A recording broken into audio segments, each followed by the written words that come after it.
Beberapa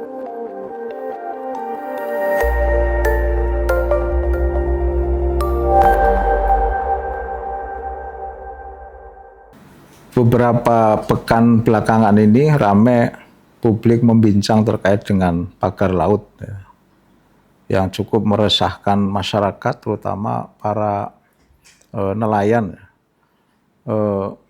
Kita harus menyikapi persoalan pagar laut itu secara komprehensif ya, tidak bisa kemudian disikapi secara parsial, sederhana, seolah-olah itu hanya sebatas pagar yang ditanam di laut. Padahal itu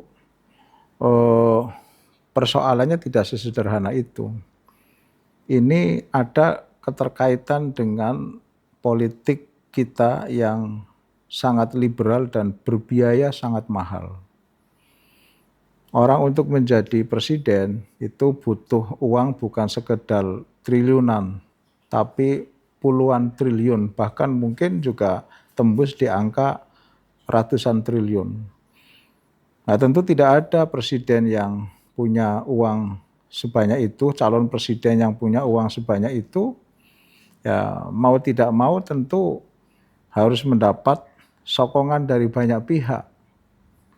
Salah satunya ya tentu orang-orang yang punya uang itu. Dan dalam politik tentu tidak ada makan siang gratis ya.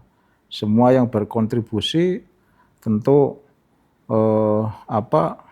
ingin mendapatkan sesuatu dari proses politik tersebut. Nah, saat ini kalau kita kaji dalam perspektif ekonomi politik, penguasa-penguasa politik yang lahir dari proses politik yang sangat liberal itu sudah menjadi rent seeker, ya, menjadi pemburu rente yang jabatan itu kemudian dijual belikan, ya, tentu untuk membayar semua kos politik itu. Maka untuk meminimalisir, kalau menghilangkan tentu tidak mungkin, meminimalisir kasus-kasus yang serupa dengan pagar laut itu, saya kira pilihan untuk kembali ke Pancasila itu harus menjadi komitmen kita, terutama terkait dengan sila yang keempat, kerakyatan yang dipimpin oleh hikmah kebijaksanaan dalam permusyawaratan perwakilan. Elit kita itu harus berpikir serius, terutama yang masih berpikir waras ya, untuk memperbaiki Indonesia lebih jauh. Saya kira teman-teman di Senayan, terutama di lingkup partai-partai yang sekarang berkuasa, ya, saya yakin komitmen Pak Prabowo cukup bagus dalam konteks membangun nasionalisme di Indonesia. Saya kira perlu berpikir serius untuk mengakhiri praktek politik yang sangat liberal dan berbiaya mahal ini. Salah satunya perlu dipertimbangkan secara serius, pemilihan presiden tidak lagi dipilih oleh rakyat secara langsung, tapi kembalikan ke model pemilihan di MPR. Para pendiri bangsa kita, saya yakin pada saat itu tidak punya kepentingan ketika merumuskan bagaimana konstruksi Undang-Undang Dasar 45 kita.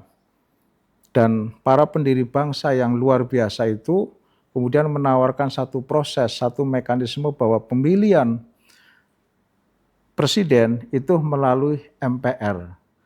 Yang kalau kita gunakan dalam terminologi politik Islam itu sering disebut sebagai ahlul halli wal aqdi. Saya kira itu pilihan yang terbaik untuk menyelamatkan Indonesia ke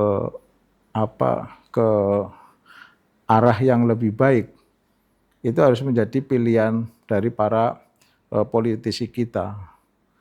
Dan selanjutnya tentu kita perlu melakukan perbaikan-perbaikan yang lainnya, terutama terkait dengan perundang-undangan kita yang dalam banyak hal itu juga masih banyak yang bertentangan dengan konstitusi kita, banyak yang berseberangan dengan semangat Pancasila, dengan sila-silanya, dan tentu semangat keindonesiaan yang posisinya adalah posisi timur, yang Pancasila adalah penegasan dari sebuah ideologi tengahan yang tidak ekstrim. Pilihan politik yang liberal tentu pilihan politik yang ekstrim. Praktek ekonomi yang kapitalistik tentu adalah pilihan yang ekstrim. Maka kembalilah ke jalan tengahan, yaitu Pancasila. Terima kasih.